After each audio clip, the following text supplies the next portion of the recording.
Mark Kurlansky once said, "Food is a central activity of mankind and one of the single most significant trademarks of culture." With all of the problems and the many differences in the world, one thing remains the same for all people. We all need to eat.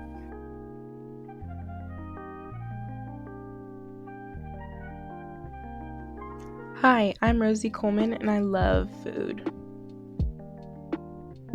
Growing up, you could always find me in the kitchen. My whole family loves to cook and bake. It's always been something to bring us all together, and good food always makes me happy. I've also always loved learning about different cultures and the history behind food. By cooking, I'm able to learn from others and try delicious foods. The next few photos are some of the foods that I've made.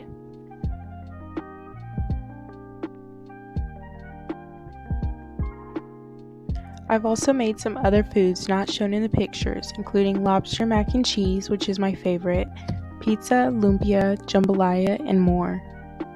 I also love to bake. I make flavored breads, bagels, naan, tortillas, cupcakes, cakes, and other sweet treats.